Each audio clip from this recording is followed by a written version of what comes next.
मेरे प्यारे कप्तानों, कैसे हैं आप लोग? आशा करते हो आप सभी स्वस्थ होंगे, मस्त होंगे। तो आज एक बार फिर से आपका स्वागत है निर्वाण सीरीज में। लेकिन अब ये जो सीरीज है मैंने हिंदी मीडियम के स्टूडेंट्स के लिए बनाई है ना। इंग्लिश मीडियम वालों को तो 150 अराउंड में करवा चुकी हूँ। ये अभी जो मैंने सीरीज बनाई है ये हिंदी मीडियम वालों के लिए सीरीज स्पेशली मैंने बनाई है।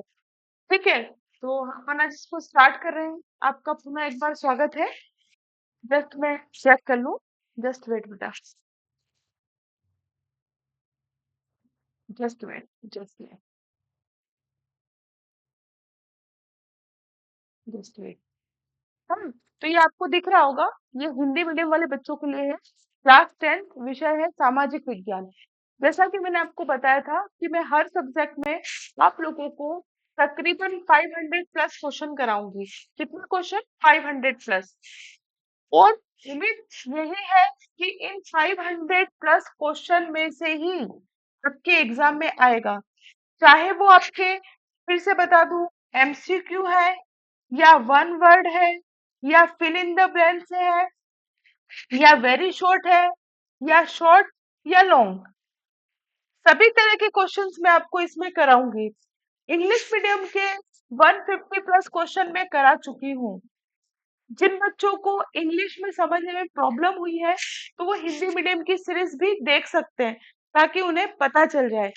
फिर से कहना चाहूंगी कि कॉपी पेन लेकर बैठे ताकि सारा मटेरियल आपको एक साथ मिल जाए एक ही जगह पर। एग्जाम की लास्ट नाइट, मतलब कि एक दिन पहले वाली जो नाइट है वो आप लोगों की डिस्टर्ब ना हो कि मैं कहाँ से याद करूं, कैसे पढूं, है ना। तो समझाना मेरा काम है, मानना नहीं मानना आपका काम है। ठीक है, आज से हम हिंदी मीडियम की जो सीरीज है उसको स्टार्ट करते हैं। स्टार्ट करने से पहले मैं कहना चाहूंगी कि हमारा जो चैनल है एग्जाम वाला विथ योगिता मुखाती, इसको आप सब्सक्राइब कर लें, लाइक कर लें, शेयर कर लें, ताकि आप जैसे अनगिनत बच्चों को इस सीरीज का जो है उपयोग मिल सके। हम हम इस सीरीज को स्टार्ट करते हैं टाइम वेस्ट ना करते हुए। अगर आप देखेंगे पहला इसमें जो क्वेश्चन है, सबसे ऊपर देखते हैं, तो एक वाक्य या एक शब्द में आपको उत्तर इसको देना है। तो हम आगे बढ़ते हैं। इसमें देखिए बेटा आप लोग, question first, question number first है। ये इंग्लिश, पूरा इंग्लिश में भी यही करवाया है जो मैंने हिंदी की सीरीज में इंक्लूड किया है। ठीक है, क्वेश्चन सिर्फ लैंग्वेज का फर्क है। क्वेश्चन फर्स्ट है, सामाजिक विभाजनों का प्रमुख आधार क्या है? जो सामाजिक विभाजन है ना, जिससे हमें पता चलता है, जैसे कि मान लीजिए कोई साउथ का बंदा हमारे इधर आ गया, या नॉर्थ का बंदा साउथ में चला गया, या दूसरे एरिया से हमारे यहाँ बंदा आ गया, कैसे पता चलता है? कारण सामाजिक एवं सांस्कृतिक विविधता, सबकी जो विभिन्नताएं दिखती है। आप देखें तो फैशन में देख ले, कपड़े में देख ले, रीति रिवाज। पोंगल त्योहार आपने पढ़ा होगा, वो हमारे इधर नहीं है, वो साउथ में चलता है। तो ये जो सामाजिक भिन्नता है, हमारी सामाजिक और सांस्कृतिक जो विविधता है, भिन्नता है, उससे चलता है सामाजिक विभाजनों का प्रमुख आधार। क्वेश्चन नंबर सेकंड पे अगर हम आते हैं, सेकंड नंबर क्वेश्चन बोलता है कि दो देशों में मजबूत लोकतंत्र, लोकतंत्र, प्रजातंत्र, जहां पर जनता का शासन हो। जनता का शासन कैसे? जो रिप्रेजेंटेटिव है ना, जो प्रतिनिधित्व है, जो हमारे नेता है, उन्हें हम कौन चुनता है? जनता चुनती है। तो जहां पर जनता का शासन हो, इट्स कॉल्ड लोकतंत्र, डेमोक्रेसी। कहाँ?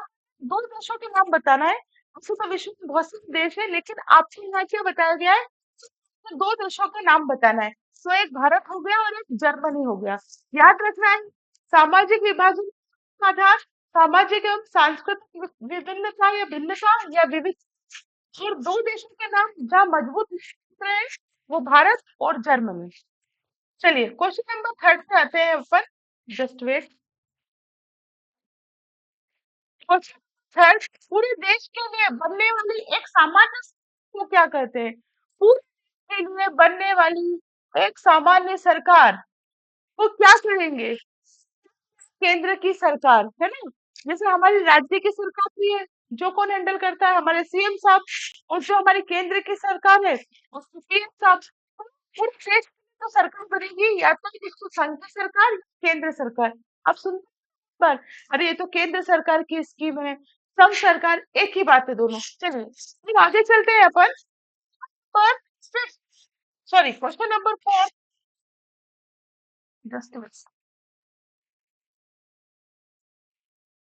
क्वेश्चन नंबर 4 आते हैं तो क्वेश्चन नंबर 4 कहता है कि नागरिकों की गरिमा तथा स्वतंत्रता बनाए रखने के लिए कौन सी शासन प्रणाली उत्तम है।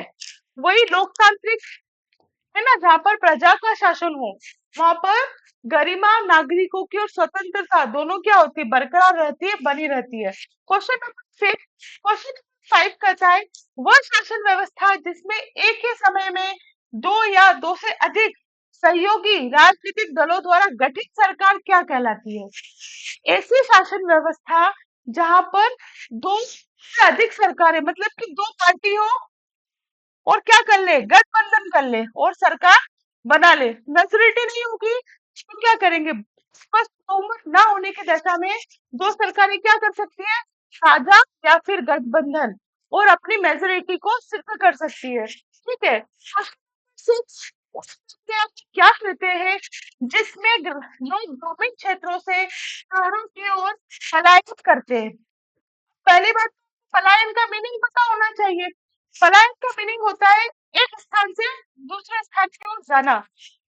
पूछा है किस कहेंगे जहां ग्रामीण क्षेत्रों से कहाँ हम जाएंगे की ओर, इस प्रक्रिया को हम कहते हैं प्रवास या फिर आंतरिक प्रवास। इंग्लिश में बोले तो माइग्रेशन, है ना। इसमें बहुत से काम हो सकते हैं, जैसे कि हायर एजुकेशन के लिए आप जा सकते हैं, अच्छा व्यवसाय करने के लिए, अच्छी नौकरी पाने के लिए भी कारण हो सकते हैं। क्वेश्चन नंबर 7, उपभोक्ता उद्योग क्या है। उपभोक्ता उद्योग क्या है, यहाँ पर क्या होता है। तो मेरे प्यारे बच्चों, यहाँ पर दैनिक उपयोगों की वस्तुओं का निर्माण होता है या उत्पादन होता है। जहाँ भी दैनिक उपयोग की जो हमारी वस्तुएं हैं बनती है, इसे हम क्या कहते हैं, उपभोक्ता उद्योग। क्वेश्चन 8 बहुत अच्छा क्वेश्चन है, आने की संभावना भी है कि इसके पहले ये क्वेश्चन आ चुका है, लास्ट टाइम नहीं आया है, तो संभावना थोड़ी सी बन जाती है। भाई भोसले, भाई ये भाई भोसले लिखा है, भाई भोसले कौन, नहीं बेटा मिस्टेक मिस्टेक हो गई, कौन थे भाई भोसले, कौन थे। तो ये जो ट्रेड यूनियन बनी थी हमारी उसके कार्यकर्ता। ठीक है। फिर क्वेश्चन नंबर 9, असम के लोकप्रिय गीत ओ मोर अपना देश किसने लिखा। ओ अपना देश गीत किसने लिखा। तो ये लक्ष्मीनाथ बेजबरुआ ने लिखा है। लक्ष्मीनाथ बेजबरुआ ने इसे लिखा है। किसे लिखा है, ओ मोर पुनर्देश। क्वेश्चन नंबर 10, बेल्जियम में सामुदायिक सरकार का चुनाव कौन करता है। तो बेल्जियम है ना, इसकी जो राजधानी पहले तो बता दूं मैं आपको, ब्रुसेल्स है। और यहाँ पर जो सामुदायिक सरकार चुनती है वो एक ही भाषा बोलने वाले जो लोगों का समुदाय है उनके द्वारा चुनी जाती है। इसका आंसर शायद मैंने मेंशन नहीं किया है, लेकिन एक ही तरह की भाषा बोलने वाले जो समुदाय है वही वहां की सामुदायिक सरकार का चुनाव करते हैं। तो ये लिखा है इसका आंसर, आप देख सकते हैं। इसका आंसर एक ही भाषा बोलने वाले लोग। ठीक है। क्या आंसर हो जाएगा इसका, एक ही भाषा बोलने वाले लोग। क्वेश्चन नंबर 11, मानव विकास सूचकांक किस संस्था के द्वारा जारी किया जाता है। तो वो यूएनडीपी, संयुक्त राष्ट्र विकास कार्यक्रम, जस्ट मिनट, संयुक्त राष्ट्र विकास कार्यक्रम। क्वेश्चन नंबर 12, विश्व व्यापार संगठन का ध्येय क्या है। विश्व व्यापार संगठन का ध्येय क्या है, यह सुनिश्चित करना कि वैश्विक व्यापार राष्ट्रों के बीच स्वतंत्रता, व्यवस्थित और सुचारू रूप से हो। विश्व व्यापार मतलब इंटरनेशनल ट्रेड का क्या ध्येय है, क्या कार्य है, उसका ये कार्य है कि वो ये सुनिश्चित करे, क्या सुनिश्चित करे, कि जो विश्व में व्यापार हो रहा है सभी राष्ट्रों के बीच स्वतंत्र रूप से, व्यवस्थित और सुचारू रूप से हो रहा है। या नहीं, या कहीं किसी तरह की बेईमानी तो नहीं चल रही है, व्यवस्थित हो रहा है नहीं, ये इसके देखने का काम है विश्व व्यापार संगठन, है ना। विश्व व्यापार संगठन, इंटरनेशनल इंटरनेशनल बिजनेस ट्रेड, है ना। चलिए क्वेश्चन नंबर 13 पाएंगे। तो औद्योगिक क्रांति की पहल, मोस्ट टाइम पे क्वेश्चन, औद्योगिक क्रांति की पहल सबसे पहले किस देश में हुई? तो ये इंग्लैंड में हुई। क्वेश्चन नंबर 14, सुंदरबन राष्ट्रीय उद्यान किस राज्य में स्थित है? सुंदरबन राष्ट्रीय उद्यान किस राज्य में स्थित है? तो ये है पश्चिम बंगाल। चलिए अब आगे चलते हैं। क्वेश्चन नंबर, तो एक सुंदरबन राष्ट्रीय उद्यान है, सुंदरबन, कैसे याद रखेंगे आप इसको? देखो मैं बताती हूँ, भूले ना आप, इसलिए सुंदरबन, है ना, सुंदरबन वन, तो वैसे आप ब याद रख सकते हैं, पश्चिम बंगाल। और एक है सारिका, सारिका राष्ट्रीय उद्यान कहाँ है? इसमें र आ रहा है, तो आप राजस्थान, ठीक है। ये दोनों आपको याद रखना है ना। क्वेश्चन नंबर 15, बांधों को, ये बहुत टाइम क्वेश्चन है बेटा, मोस्ट टाइम पे क्वेश्चन, बांधों को आधुनिक भारत की मंदिर किसने कहा था? बांध मीन्स डैम, जी हाँ, वही जो नदियों के यहाँ बनाते हैं अपन पानी को रोकने के लिए। बांधों को आधुनिक भारत का मंदिर किसने कहा था? तो ये जेल नेहरू, जवाहरलाल नेहरू जी ने कहा था। वो क्यों कहा था? देखो बेटा, बांध नहीं, पानी का ठहराव नहीं होगा, ठहराव ना होने से पानी क्या होगा? रफ्तार से बढ़ता जाएगा और पानी नहीं मिलेगा। हमारे भारत जो है कृषि प्रधान देश है, अगर हमें पानी ना मिले तो आप बहुत अच्छे से जानते हैं कि जल का संकट आएगा और फसलें अच्छे से होने वाली नहीं है। इसीलिए इन सब बातों को मद्देनजर देखते हुए जवाहरलाल नेहरू जी ने बांधों को क्या कहा था? आधुनिक भारत का मंदिर कहा था। चलिए 16, भारत के दो खाद्यान्न फसलों के नाम बताइए। भारत के दो खाद्यान्न, जो मेनली जो हमारी फसलें हैं वो चावल और गेहूं है। क्वेश्चन 17, भारत केंद्रीय सरकार की तरफ से करेंसी नोट कौन जारी करता है? भारत में केंद्रीय सरकार की तरफ से करेंसी नोट का जो जारी करता है वो है हमारी भारतीय रिजर्व बैंक। भारतीय रिजर्व बैंक, जिसको शॉर्ट फॉर्म में हम आरबीआई भी कहते हैं, रिजर्व बैंक ऑफ इंडिया। 18, प्रतिरक्षा विदेशी मामले कौन सी सूची में आते हैं? प्रतिरक्षा और विदेशी मामले ये हमारी सूची में आते हैं, ठीक है। देखो तीन तरह की सूचियां होती है, एक होती है राज्य सूची, एक होती है संघ सूची और एक होती है समवर्ती सूची। नहीं, तीन तरह की सूचियां होती है जिसमें सभी तरह के विषय बटे हुए हैं, जैसे कि डाक की, डाकघर की जो है वो कौन कौन रिस्पॉन्सिबिलिटी लेगा, हमारे रक्षा मंत्रालय की कौन रिस्पॉन्सिबिलिटी रहेगा, हमारे संचार परिवहन की कौन रिस्पॉन्सिबिलिटी मतलब किसकी रिस्पॉन्सिबिलिटी रहेगी, ये सूची में बटे हुए हैं। यहाँ पर क्वेश्चन ये पूछा है, प्रतिरक्षा विदेशी मामले कौन सी सूची में शामिल है? तो वो संघ सूची का विषय है, संघ सूची में शामिल है। अगर हम पूछे तीन कितने तरह की टोटल सूचियां हैं, तो आपको पता होना चाहिए तीन तरह की सूचियां हैं, एक राज्य सूची, दूसरी संघ सूची और तीसरी समवर्ती सूची। वो ये पूछ सकती है, कितने तरह की सूचियां हैं, तो ऑप्शन दे सकता है 3, 2, 4, 1। तो पता है तो आप बच्चे कितनी है, ठीक है। चलिए ये एकदम क्वेश्चन ऐसे ही पूछते हैं, वो जो बुक में नहीं है, मतलब बुक पढ़ते नहीं है उसको बिल्कुल अच्छे से, पूछ लेता है फिर वो।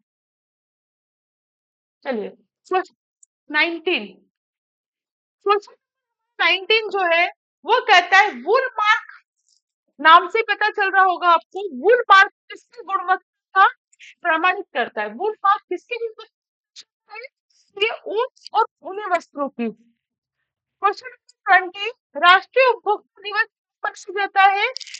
24 दिसंबर। राष्ट्रीय उपभोक्ता दिवस कब मनाया जाता है?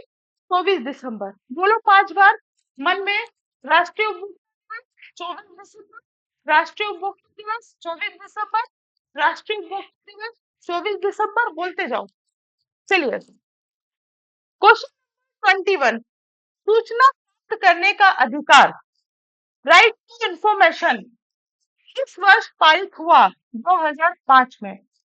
सूचना मतलब बेटा अगर हमें किसी सरकारी कार्यवाही की कुछ सूचना चाहिए तो आप राइट टू इंफॉर्मेशन के तहत इसे ले सकते हैं, बता सकते हैं कि सूचना पाना हमारा अधिकार है।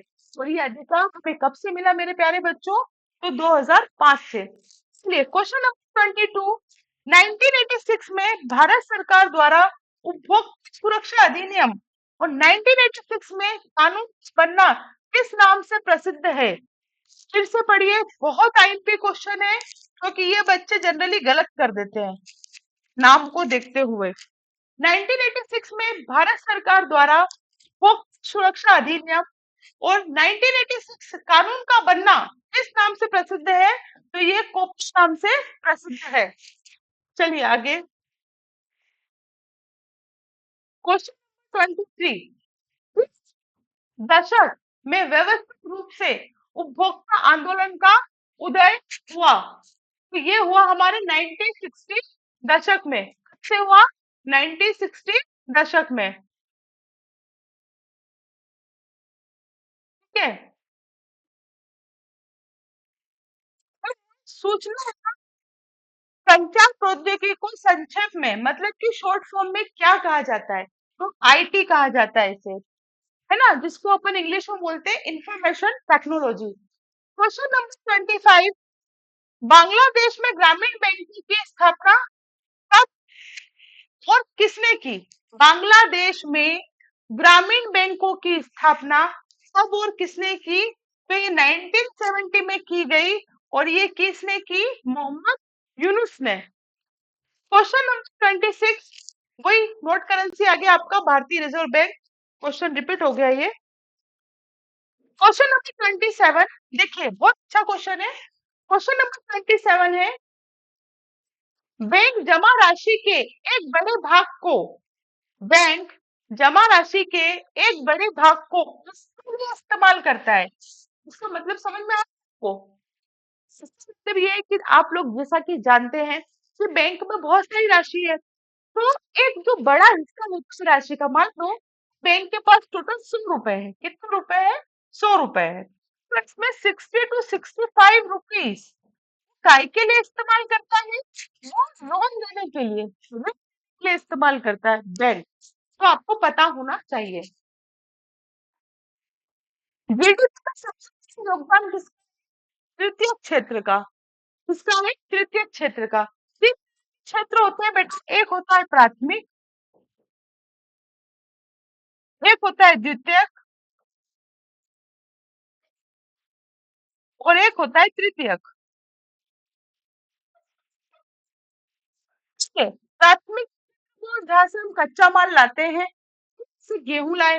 द्वितीयक वो जहाँ आप गेहूं से लेके आ गए, फिर इसको पिसवा के क्या आटा कर लिया, तो आटे से आप पाव बना रहे हैं, है ना, वो भी आप यूज कर सके चीजें, ओट्स बना रहे हैं, वो सब द्वितीयक क्षेत्र में आता है। तृतीय क्षेत्र के अंदर सभी प्रकार की सेवाएं आती है, जो सेवाएं कस्टमर को दी जाती है, जैसे एक शिक्षक, इंजीनियर, डॉक्टर, बीमा, ये सब तृतीय क्षेत्र के अंतर्गत आते हैं। तो जीडीपी जो है हमारे देश की ग्रोथ रेट, उसमें सबसे बड़ा जो योगदान है वो तृतीय क्षेत्र का है। सबसे ज्यादा पैसा यहीं से आता है, ऐसा समझ सकते हैं आप लोग। ये देखो आई गया नेक्स्ट क्वेश्चन, डॉक्टर, शिक्षक, नाई, धोबी, वकील। अब डॉक्टर क्या करता है? एक प्रकार से आपको सेवा देता है। शिक्षक आपको सेवा दे रहा है, नाई भी आपके कपड़े धोकर आपको सेवा दे रहा है, सॉरी नाई आपके बाल काट कर आपको सेवा दे रहा है, धोबी कपड़े धो रहा है, वकील भी आपको सेवा दे रहा है। ये आदि क्या है बेटा? सेवाएं की गिनती में आती है। तो ये किस क्षेत्र में आएगा? जैसा कि मैंने अभी बताया कि कहीं पर भी लिखा आ जाए, आप आंख बंद करके तृतीय क्षेत्र लिख देना, और इंग्लिश मीडियम वाले सेक्टर। क्वेश्चन 30, 2011 की जनगणना के अनुसार पुरुष और महिला अनुपात क्या था? बहुत आईएमपी क्वेश्चन है। 2011 की जनगणना के अनुसार देशों में जनगणना होती है, अभी 2021 में जनगणना हो जानी थी, लेकिन कोरोना की वजह से थोड़ा डिस्टरबेंस हो गया, नए आंकड़े अभी नहीं आए हैं, तो इसीलिए 2011 को ही मद्देनजर रखा जाता है। तो 2011 की जनगणना के अनुसार पुरुष और महिला का अनुपात क्या था? ये अनुपात था आपका 1000 पर 943, मतलब 1000 पर 943। है कि 1000 बालक या पुरुषों पर, पुरुष बोला है ना, पुरुष पर हमारे यहाँ कितनी महिलाएं? 943, मतलब इतनी कमी है। लगभग आप ये मान लो 57 58 जो भी है कमी है, बराबर नहीं चल रहे। 1000 पुरुषों पर 943 महिलाएं ही हैं। क्वेश्चन नंबर 31, लोक शासन की अन्य व्यवस्था से बेहतर है, लोक शासन की अन्य व्यवस्थाओं में बेहतर है, क्या बेहतर है? नागरिकों में जो लोक, जहाँ भी बेटा लोकतंत्र होता है, जहां पर भी लोकतंत्र प्रजातंत्र है, वहां क्या है? वहां पर नागरिकों में समानता को बढ़ावा दिया गया है। नागरिकों को समानता में बढ़ावा कैसे? मान लो किसी ने किसी को मार दिया, ठीक है, अब मर्डर कर दिया मान लो, तो ऐसा नहीं है कि एक व्यक्ति के लिए अलग सजा है या दूसरे व्यक्ति को अलग सजा दी जाएगी, नहीं। कानून की निगाह में आप हर चीज में देख लो, धर्म, सब जगह आपको इक्वलिटी है, समानता का अधिकार है। ठीक, नागरिकों में समानताओं को बढ़ावा देना। क्वेश्चन नंबर 32, धर्म के आदरणीय आधार होगा यहाँ पे, आधार पर, आधार पर भेदभाव न करने वाले व्यक्ति की क्या कहते हैं? उसको हम कहते हैं धर्मनिरपेक्ष। क्या हमारा भारत जो देश है ये भी धर्मनिरपेक्ष है? जी हाँ, बिल्कुल, हमारा जो प्यारा भारत देश है वो भी धर्मनिरपेक्ष राष्ट्र है, क्योंकि यहाँ पर सभी तरह के जाति धर्म के जो लोग हैं सबको अपने अपनी धर्मों को मानने की स्वतंत्रता है। तो हमारा भारत देश भी क्या है? धर्मनिरपेक्ष है। लैंगिक विभाजन किस पर आधारित है? तो ऑब्वियसली ये सामाजिक अपेक्षाओं पर आधारित है। बहुत अच्छा क्वेश्चन, राज्य पुनः आयोग की रिपोर्ट किस वर्ष लागू हुई? तो 1956। हमारा प्यारा मध्य प्रदेश भी 1 नवंबर 1956 को अस्तित्व में आया। अभी हमने स्थापना दिवस मनाया, बहुत सारों के आपने स्टेटस देखे होंगे। तो 1 नवंबर 1956 भारत, हमारा जो मध्य प्रदेश है, ये हमारे मध्य प्रदेश का स्थापना दिवस भी है। चलो, बहुत सारे बच्चों को जवाब भी मिल गया होगा कि मैडम कहाँ से है, मध्य प्रदेश से है ना। चलिए, क्वेश्चन नंबर 35, क्वेश्चन 35, श्रीलंका किस वर्ष स्वतंत्र राष्ट्र बना? तो ये बना 1948। कब बना? 1948। श्रीलंका जो है बेटा स्वतंत्र राष्ट्र बना 1948। अगर ठीक इसके एक साल से आप जंप कर जाओ, 1947 में क्या हुआ? क्या हुआ? हमारा भारत भी स्वतंत्र राज्य बना, लेकिन पाकिस्तान का है ना, उसका तो निर्माण नहीं हुआ ना, भारत तो पहले से था। तो 1947 को भी आप ध्यान में रख सकते हैं, क्योंकि बेटा कुछ चीज अगर आप पढ़ रहे हैं, कोई सा ईयर आपने पढ़ा, तो थोड़ा सा उसके इर्द गिर्द भी निगाह डाल लिया करो। चलिए, क्वेश्चन, अभी मैंने आपको बताया था, ऊपर एक क्वेश्चन पढ़ाया था, ये आगे आपका, बेल्जियम की राजधानी ब्रुसेल्स। पूरे देश के लिए बनने वाली सामान्य सरकार, अभी बताया, संघ या केंद्र की सरकार। कार्यपालिका और विधायिका द्वारा बनाए गए कानून पर अंकुश कौन लगाता है? तो ये हमारी न्यायपालिका लगाती है। देखा होगा आपने कितनी बार, कितने सारे, मतलब संशोधनों को लेकर या कोई सा बिल पारित हुआ, उसको लेकर क्या होता है? न्यायपालिका सुप्रीम कोर्ट में चुनौती दी जाती है, आप सुनते होंगे, न्यायपालिका इसको सट आउट करती है। क्वेश्चन 39, तुलसीदास जी की 16वीं सदी की किताब रामचरितमानस का पहला मुद्रित संस्करण कब और कहाँ प्रकाशित हुआ? अगर आप क्वेश्चन में देखें तो एक आंसर छुपा हुआ है, तुलसी, दो छुपे हुए हैं। जैसे ये तो पता ही होगा कि तुलसीदास की कौन सी रामचरितमानस है, ये कौन सी शताब्दी की है? ये 16वीं शताब्दी की है। इसका पहला कब और कहाँ प्रकाशित हुआ? तो ये 1810 में प्रकाशित हुआ और कोलकाता, कलकत्ता में से प्रकाशित किया गया। क्वेश्चन नंबर 40, 1857 में सिर्फ बाल पुस्तकें छापने के लिए एक प्रेस किस देश में स्थापित किया गया? सिर्फ बाल पुस्तक छापने के लिए 1857, समकुटी सन 57 में, वही वाली बात हो रही है ना, 1857 में बाल पुस्तकें छापने के लिए एक प्रेस किस देश में स्थापित किया? तो बेटा वो है फ्रांस। चलिए, क्वेश्चन नंबर 41 पे आते हैं। क्वेश्चन नंबर 41 है, मार्टिन लूथर मार्टिन लूथर कौन थे? तो ये एक धर्म सुधारक व्यक्ति थे, Martin Luther. Question number 42, Kanpur में कौन नहीं है, ये कौन है? कौन सी मिल खोली गई? एलबी कपड़ा मिल थी। 1840 के दशक तक औद्योगिकीकरण के पहले चरण में से बड़ा उद्योग बन चुका था।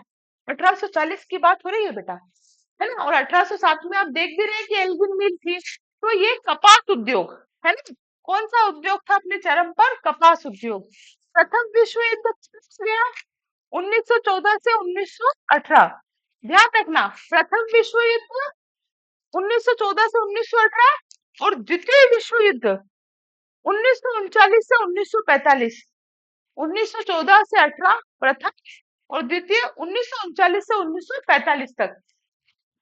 हमें श्रमिक व्यवस्था को कब समाप्त कर दिया गया? अनुबंधित श्रमिक व्यवस्था को कब समाप्त कर दिया गया? ये 1923 में। अनुबंधित श्रमिक व्यवस्था थी जिसमें एक अनुबंध अनुबंध ठीक है, मतलब वो मजदूरों की इच्छा के खिलाफ ही रहता था, है ना? तो उसमें आप जिसमें भी जो ठेकेदार होते थे या जो मालिक होते थे उसको काम करना पड़ता था, लेकिन 1923 के बाद से इस प्रथा को समाप्त कर दिया गया है। 1950 से 70 के बीच विश्व व्यापार, वही आपका रेट की बात हो रही है, विकास दर कितनी थी? 1%। ठीक है, क्वेश्चन नंबर 47 आप लोग कर चुके हैं। क्वेश्चन नंबर 48, क्वेश्चन नंबर 48 है, 48 ये कहता है कि रोलर टैक्स अधिनियम कब लागू हुआ? ये हुआ था अप्रैल 1919 में। 1919 में आपका रोलर एक्ट आया था जिसका बहुत ज्यादा बहिष्कार हुआ था। ये एक अंधा कानून था, इसलिए इसका क्या हुआ था? बहिष्कार हुआ था। कोई अपील नहीं, कुछ भी नहीं, शक की बुनियाद पर भी आप किसी को जेल में डाल देते थे, जो कि क्या था? गलत था। क्वेश्चन नंबर 49, साइमन कमीशन कब भारत पहुंचा? तो ये 1928 में भारत पहुंचा और जो इसके अध्यक्ष थे वो थे सर जॉन साइमन। ये भी आपको पता होना चाहिए। ठीक है, चलिए क्वेश्चन नंबर 50, आनंद मठ उपन्यास किसने लिखा था? तो ये बंकिम चंद्र चट्टोपाध्याय जी ने लिखा था, बंकिम चंद्र चट्टोपाध्याय। ठीक है, अब एक बार हम क्विक रिवीजन कर लेते हैं फटाफट। क्वेश्चन नंबर 50 से चलते हैं अपन। आनंद मठ उपन्यास किसने लिखा था? तो बंकिम चंद्र चट्टोपाध्याय। साइमन कमीशन कब भारत पहुंचा? 1928। रोलर अधिनियम कब लागू हुआ? 1919। फिर द्वितीय विश्व युद्ध 1939 से 1945। फिर 1950 से 1970 के बीच विश्व व्यापार की विकास दर सालाना कितने प्रतिशत? 8%। अनुबंधित श्रमिक व्यवस्था को कब समाप्त कर दिया? तो ये 1923 में। प्रथम विश्व युद्ध कब लड़ा गया? 14 से 18। 1840 के दशक में। वैसे औद्योगिकीकरण के पहले चरण में सबसे बड़ा उद्योग कौन सा था? 1840 में कपास उद्योग। 1860 में नागपुर में कौन सी मिल खोली गई? एल्गिन मिल। मार्टिन लूथर कौन था? धर्म सुधारक। फिर 1857 में बाल पुस्तक छापने के लिए प्रेस एजेंस में स्थापित की गई, वो फ्रांस में। तुलसीदास जी की 16वीं सदी की किताब रामचरितमानस का पहला मुद्रित कब और कहाँ प्रकाशित हुआ? 1810 कलकत्ता। कार्यपालिका और विधायिका द्वारा बनाए गए कानून पर अंकुश कौन रखता है? न्यायपालिका। पूरे देश के लिए बनने वाली सामान्य सरकार को क्या कहते हैं? संघ या केंद्र की सरकार। बेल्जियम की राजधानी ब्रुसेल्स।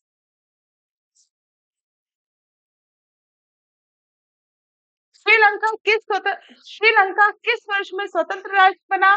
1948। राज्य पुनर्गठन आयोग की रिपोर्ट 1956। लैंगिक विभाजन किस सामाजिक अपेक्षाओं पर, धर्म के आधार पर भेदभाव न करने वाले व्यक्ति को क्या कहते हैं? तो वो हो जाएगा हमारा धर्मनिरपेक्ष।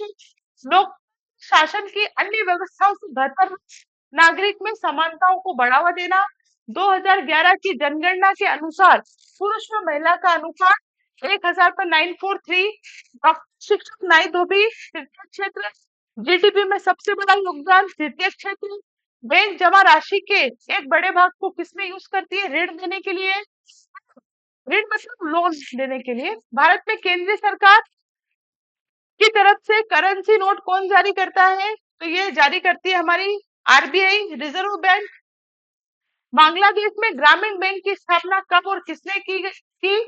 तो 1970 में मोहम्मद यूनुस ने। सूचना प्रौद्योगिकी को संक्षेप में क्या कहते हैं? IT, information technology. किस दशक में व्यवस्थित रूप से उपभोक्ता आंदोलन का उदय हुआ? तो 1960 के दशक में। 1986 में भारत सरकार द्वारा उपभोक्ता सुरक्षा अधिनियम 1986 कानून का बनना किस नाम से प्रसिद्ध है? ये कोपरा नाम से। Right to information 2005। राष्ट्रीय उपभोक्ता दिवस कब मनाया जाता है? तो ये 24 दिसंबर। वूल मार्क किसकी गुणवत्ता को प्रमाणित करता है?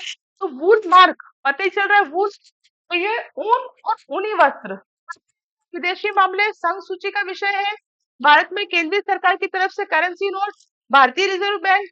भारत की दो खाद्यान्न फसलों के नाम चावल गेहूं। बांधों को आधुनिक भारत का मंदिर किसने कहा था? जवाहरलाल नेहरू ने।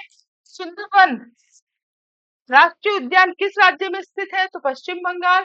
औद्योगिक क्रांति सबसे पहले किस देश में प्रारंभ हुई? तो इंग्लैंड में प्रारंभ हुई। विश्व व्यापार संगठन का ध्येय क्या है? यह सुनिश्चित करना कि वैश्विक व्यापार राष्ट्रों के बीच स्वतंत्र, व्यवस्थित और सुचारू रूप से चल रहा है या नहीं। मानव विकास सूचकांक कौन सी संस्था जारी करती है? यूएनडीपी। बेल्जियम में सामुदायिक सरकार का चुनाव कौन करता है? एक ही भाषा बोलने वाले लोग। का लोकप्रिय गीत ओ फॉर देश किसने लिखा? तो लक्ष्मीनाथ बेज बरुआ ने लिखा। भाई भोसले कौन थे? ट्रेड यूनियन के कार्यकर्ता। उपभोक्ता उद्योग क्या है?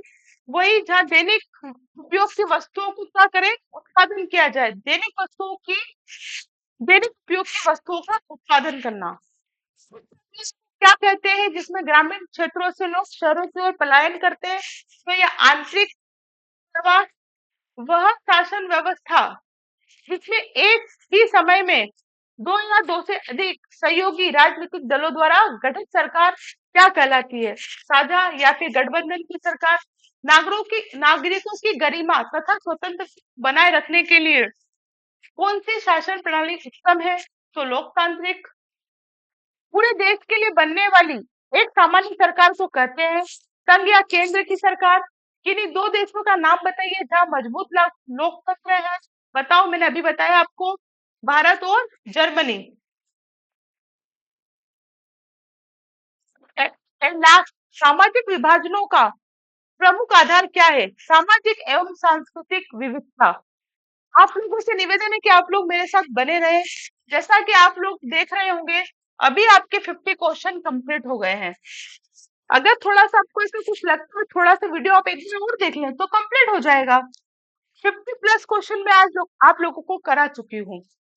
मैंने इंग्लिश मीडियम वालों को इसके अलावा 2 एक्स्ट्रा सीरीज और कराई है, तकरीबन 150। तो ये मैं आपको 150 जो मतलब 100 सब थे इसमें, वो मैं हिंदी में और करा दूंगी। उसके बाद बाइलिंगुअल चलाऊंगी ताकि इंग्लिश मीडियम और हिंदी मीडियम दोनों बच्चे इसको साथ में देख देख सकें। अगर आपको वीडियो अच्छा लग रहा है और यूजफुल लग रहा है तो सीखना कर रहे हैं, इसे आगे से आगे फॉरवर्ड करें और मेरे लिए एक लाइक तो कर ही सकते हैं आप, सब्सक्राइब करें। ठीक है, अब नेक्स्ट वीडियो के लिए हम जल्दी मिलेंगे। तब तक के लिए जय हिंद, जय Bharat. Thank you very much.